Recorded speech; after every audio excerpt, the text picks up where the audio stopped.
Hey, how's it going, YouTube? How y'all doing today? I had gotten real sick these past couple days. I was real nauseous, and I was feeling I had a fever, and it was pretty severe, but I feel completely better now. I just had it for about 2-3 days, and then I'm completely doing okay now. Trying to get these animals to stop suckling each other. I was actually filming this video just a moment ago, and this guy completely knocked the camera out of my hand. But so I'm having to refilm it. But I'm trying to teach these animals to stop suckling each other, because I don't think it's really bothering them. But a bovine's tongue is real rough, like sandpaper, and so I don't want him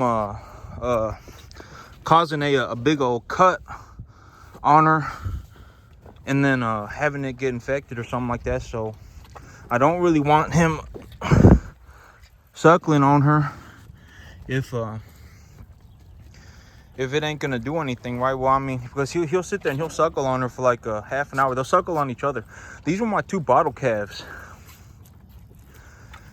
and so I fed them milk when they were younger, and yeah, they'll just sit here and suckle on each other for like half an hour, and they'll do it on a daily basis.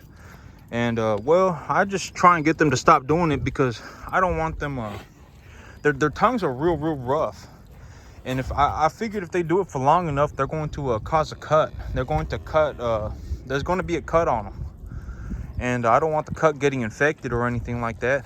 And so I'm trying to get them to stop suckling on each other, but who knows, maybe I just leave it alone. I've tried to stop them from suckling on each other, and sometimes if I just walk in there and I just pull his head out, pull his head away, he'll stop doing it.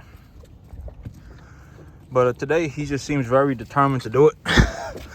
Come here, knock it off. Put him in a little headlock. I don't really suggest ever grabbing a bovine, but when necessary, the best part to grab them is by their head like this, because they can't really do anything. He seems super determined to do it today, so I'm just gonna, whatever, it's fine. I just don't want her getting a cut on her, and I don't want him getting a cut and then having it get infected or anything like that. But it's whatever. These cattle are they're just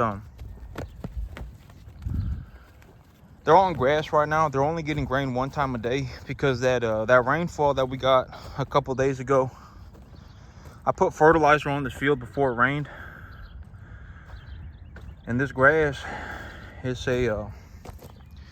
this grass right now is probably about 5-6 inches tall right now. So if I really took a close up on this grass, you know, it's probably 5-6 inches tall uniformly across this field right now. And so I know that on camera don't, well, I mean, there are spots where it's only down to 3, but I mean, this long story short, there's plenty of grass out here for these cattle to eat. These animals, if they start running out of food, it's easy to tell, because they will literally graze the grass down to the dirt. And so when there's grass around here that's just 5-6 inches tall, but anywhere between 3, 4 to 5-6 inches tall, there's enough grass out here for these animals to eat. And in times like this, I just conserve my resources, right? These animals, they're not hungry. Like they got good old full bellies on them. These animals, when they get fed a grain mixture, like if like someone like me steps in and gives them a mixture of almonds and corn and alfalfa, they'll ask for it constantly, because it tastes real good, but it's not what they need right now. If yep.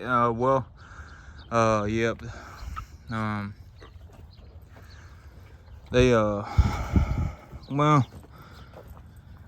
actually, I've actually started to realize that when I give them grain in the evening, they don't really they eat it very slowly. They aren't very hungry. Come on. He'll just do this for about half an hour. But they eat it very slowly, like they're getting too full. And so there's plenty of grass out here for these animals to eat right now. So Tubes, go run away. Go. And she don't really seem to mind it either. I guess if she minded it, she would well, they both do it like that together. So I guess it is what it is. I just don't want them getting an infection. But yeah, when I give them grain in the evening, they don't really they don't eat it like they're starving. They eat it pretty slow. And so there's a lot of food out here for them right now. These cattle are actually pretty agitated right now because they see me standing around and I'm not bringing them any food. And so I'm gonna be a little bit careful this morning when I walk around these cattle. I'm just not gonna go walk into them because, well, yep, don't really want to end up getting up behind the calf that just is not having a good day. This one right here is real bloated. She's got some wonky feet on her, but I guess actually her bloat it ain't so bad. I thought it was bad this morning, but I guess it was just because, well, I mean, she does have a little bit of bloat. She may just be a little plump. Like this one, she may just be a little plump. So that may be a slight bit of bloat, but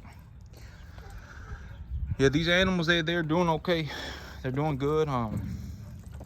This front field right now, it's still too cold to do any sort of Sudan grass drilling. These animals, they look okay. I ain't gonna give them any grain. Yeah, I ain't gonna give them any grain this morning. I'm gonna give them grain only in the evening. It just is what it is. There's more than enough grass for them to eat out here today. That they can sit here and moo and all they want, and they can ask for grain all they want. They're not gonna get any grain this morning. I'm only giving them grain in the evening. I think it's the right thing to do. There's plenty of grass out here for them to eat. They just going to have to figure it out. They just gonna have to suck it up. It's too bad. I mean, I ain't some money fountain, right? That grain's expensive. And so these animals, I mean, I planted all this grass for them and fertilized it and everything, took care of the grass, so they just gonna have to deal with it. I ain't just gonna give them some I ain't giving them grain in the morning. Hey. And so, yep. Okay, I should have gone out while I still had the chance. Now they're blocking the gate. Hey. I'm gonna see if I can squeeze through here real quick without getting up behind any animals. They're all very agitated. They want that morning grain, but in all honesty, they're just gonna have to go eat some grass. It is what it is. Tough luck, fellas. Okay. Y'all not getting any grain. I spend all this time, all this effort growing them this grass. They're gonna have to go eat this grass.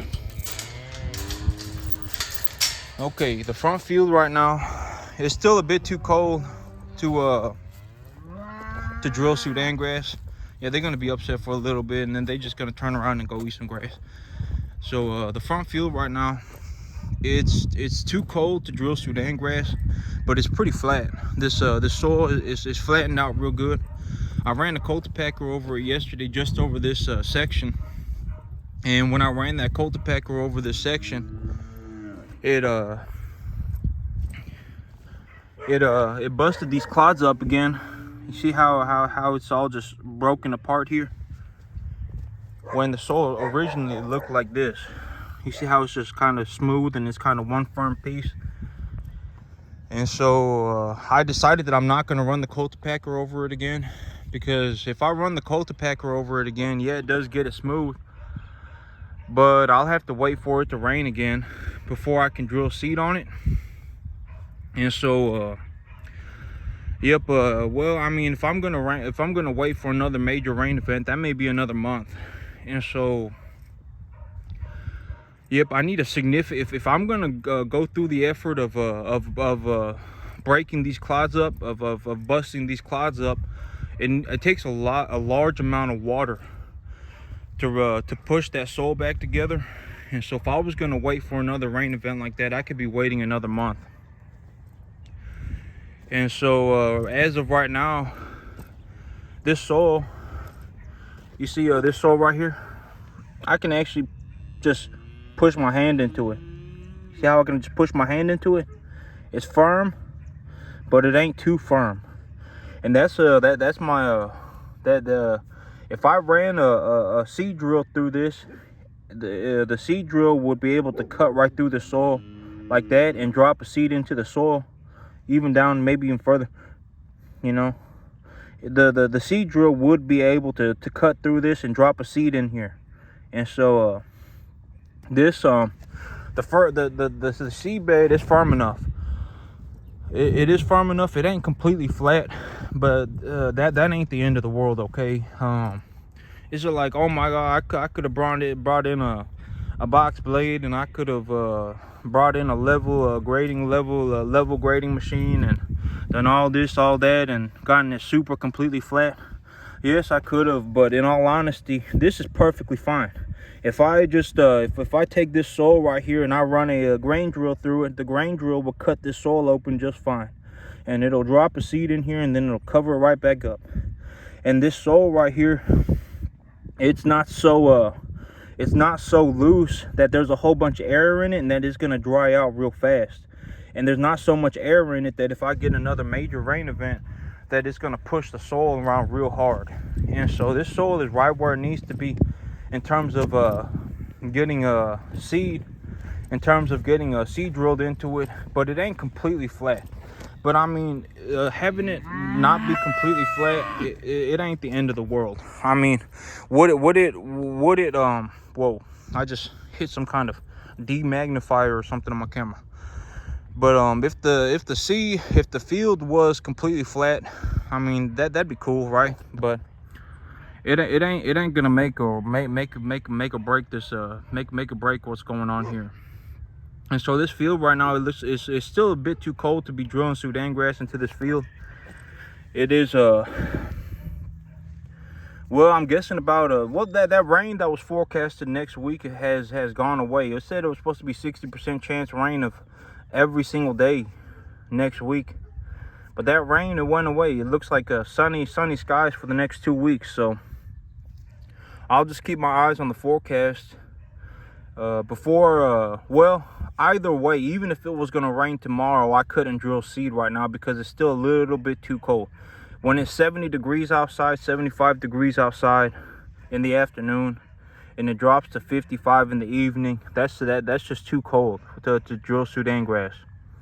So I need it to warm up a little bit. Then I need a decent rain event for me to put Sudan grass into this field.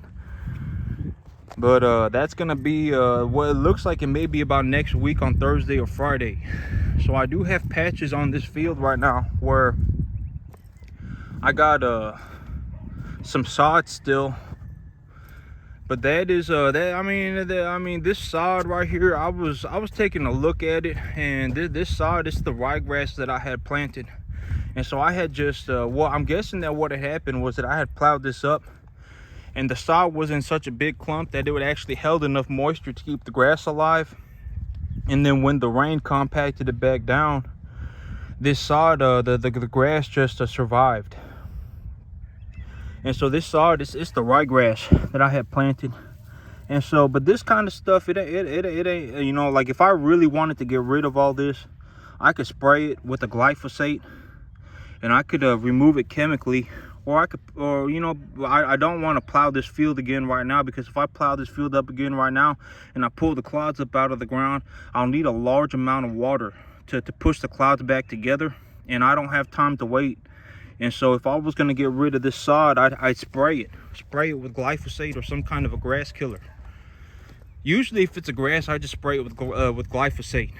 But I mean, but this grass, it's a bunch type grass. So there's something called a bunch type grass, and then there's called so there are grasses that spread via seed, then there are grasses that spread via rhizomes and stolons. And so well, I got large patches of sod up here. I'm trying to take y'all up there to see them. But if a grass was spreading via stolons or rhizomes, I would be more like, oh, I need to spray this grass to get it out of here. But for a bunch type grass, it ain't the end of the world. The only way for this grass to spread is via seed. So this grass would have to go to seed for it to spread. You see how I got patches of sod up here? I actually got a couple patches of sod that put itself back together when it rained. So I got a couple patches of sod up here. And so yep, I'm guessing that when I hit this with the mobile plow, it pulled those clods up out of the ground, and the clods were large enough to hold enough moisture to keep the grass alive. And then when it rained enough to push the clods back together, the grass just survived and it started growing again. But this grass, it's a bunch type grass. It ain't any sort of perennial or a rise. It ain't a crawling grass is what I call it. But if you just Google rhizomes or stolons, grasses that spread via rhizomes or stolons. If this grass, okay, so if this grass spread via rhizomes or stolons, I would be like, okay, yeah, I need to go over here and I need to spray this down with the glyphosate to get rid of this grass. If it was a warm season grass that spread via rhizomes or stolons, I would be more like, okay, I need to go through this field and I need to spray this with glyphosate to get it off the ground, because this grass is going to crawl through the field and it's going to cause a lot of problems. You see how I got these patches of sod? But in terms of a bunch type grass that's a cool season bunch type grass, I ain't gonna worry about it. A cool season bunch type grass, when it gets warm, it's gonna die. The only way for it to spread is via seed, and so it's perfectly fine. I'm just gonna leave it alone. If I really wanted to, I could glyphosate it. I have a sprayer and I could get it off the field, but in all honesty, the Sudan grass will probably crowd it out. And yep, I mean, it ain't the end of the world. In all honesty, it's perfectly fine.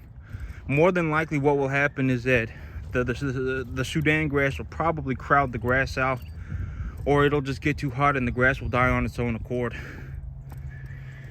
So this next week, while it's still dry, I'm going to go and well, my neighbor, he wants well, I'm gonna go and I'm gonna go spray his field with glyphosate, because I don't have time to plow soil right now.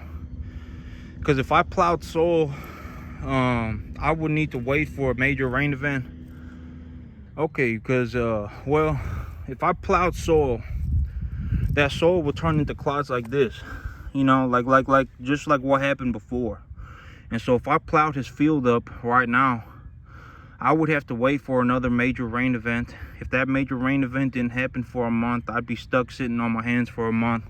After that major rain event, I would have to wait again for another major rain event to plant the seed. And so what I'm just gonna do is I'm gonna glyphosate it. And then I'm gonna put a permanent pasture Bermuda grass on it, and then I'm gonna cut hay on it 3-4 times a year. And right now, my big plan with this hay field is that well, right now the big plan for the hay field is that I'm just gonna grow the hay, and well, these cattle feed 30 cattle on 7 acres. I can grow more than enough grass on 7 acres to feed 30 cattle, as long as the weather conditions are good and I stay on top of it. And so my big plan with this hay right now is, because hay prices are so high, hay prices are extremely high, but everything's real high. Diesel is high, fertilizer prices are high, input costs are high. But that's the thing about inflation, is that inflation is a tax on everybody for everything in terms of money. And so with inflation being so high right now, it's just drove up the cost of everything. Fertilizer, seed, everything's just expensive. And so hay is real expensive right now. People are paying like $140 to $170 a bale for a 1,000 pound bale of hay. And so I mean that's practically like $325 a ton for a bale of hay.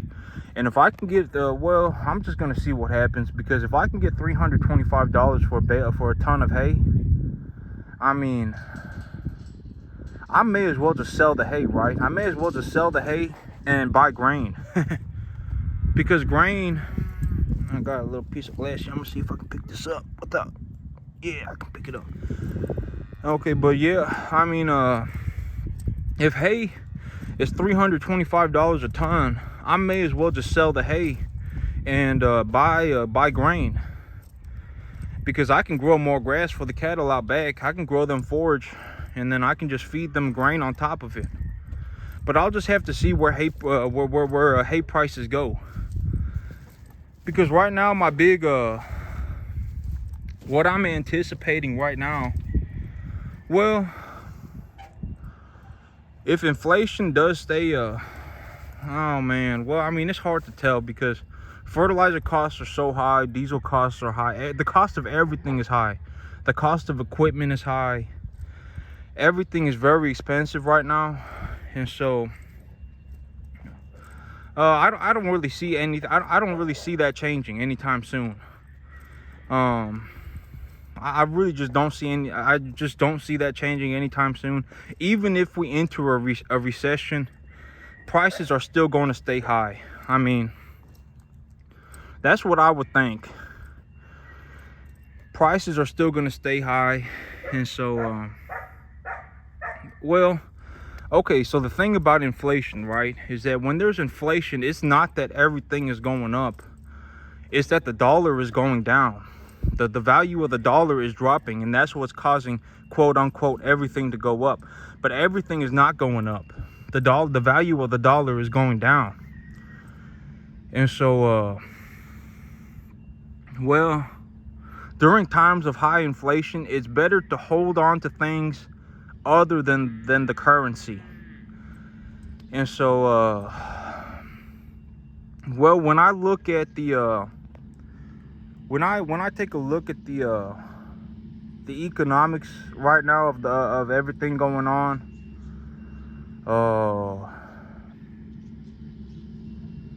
well, yeah, it's gonna be a rough ride. It's going to be difficult. Prices are probably going to stay high. Even if we enter a recession, prices are probably still going to stay high. If the price of corn drops, that will with cattle inventories where they are right now, the price of cattle will go higher. The cattle prices are already high. But fertilizer prices this year are cheaper than they are last year. If we get some decent weather, oh man, if the price of corn drops next year with cattle inventories where they are right now, as well as this massive inflation wave that's happening, the price of cattle is going to go astronomically higher. People are going to be paying a lot of money for beef. Long story short, people are going to be paying a lot of money for beef. That's my big anticipation of everything going on right now. I do think corn prices are going to drop. And this whole thing with the OPEC plus cutting oil production, if the price of gasoline goes higher, everything goes higher. If the price of gasoline goes higher, everything nowadays practically runs on gasoline. And so with this whole OPEC plus thing cutting oil production, if that does end up driving up the price of gasoline, we're gonna see a lot of things happen. I may actually go through these patches right here. These patches right here, I didn't get too close to them because I got sprinklers over there somewhere, so I didn't want to hit the sprinkler system. But I may go over them with some glyphosate and just get the grass up out of here. But When I get the sprayer connected to my tractor to go spray my neighbor's field, I may just spray this as well while I'm at it. But yep, with the whole OPEC thing, cutting oil production, if the price of gasoline goes higher, everything goes higher. If the price of corn drops with cattle inventories where they are right now, the price of cattle is going higher. I remember this time last year, it was very easy for me to find under market value cattle. I could get on the internet and just find myself a few animals here and there. Every couple of weeks, I could find myself some under market value cattle. But right now, that ain't happened. I've been keeping an eye on markets. I ain't find any under market value cattle yet. So people really holding on to their animals. Yep, it's a well,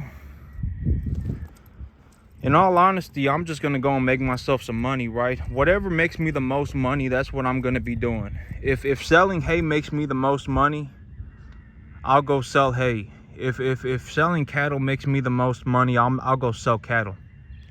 That's the name of the game for me. I ain't gonna lie, right? I'm in it to make money. Like I ain't here to feel pretty, right? I ain't here to be a poser.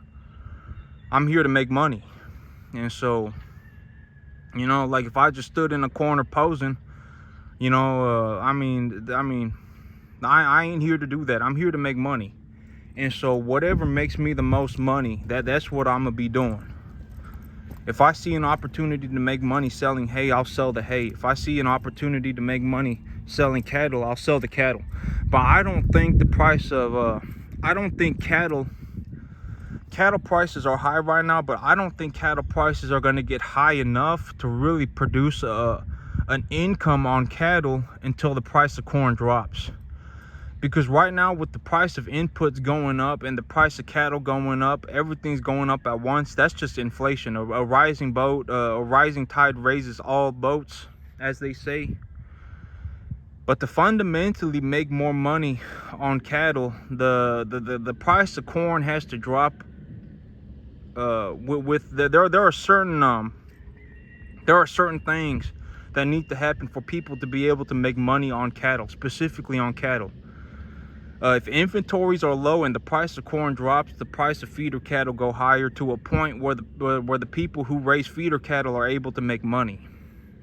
But with the price of corn being high, with the price of diesel being high, it don't matter if the price of cattle are high, because the cattle got to eat, right? And so the cattle, if the cattle food is extremely high and the equipment that needs to run to get the cattle food is extremely expensive to operate, I mean, everything that I'd be making on feeding the cattle would be going into feeding the cattle. And so it don't matter that the price of cattle are high. There needs to be certain market fundamentals in place to be able to make money on cattle.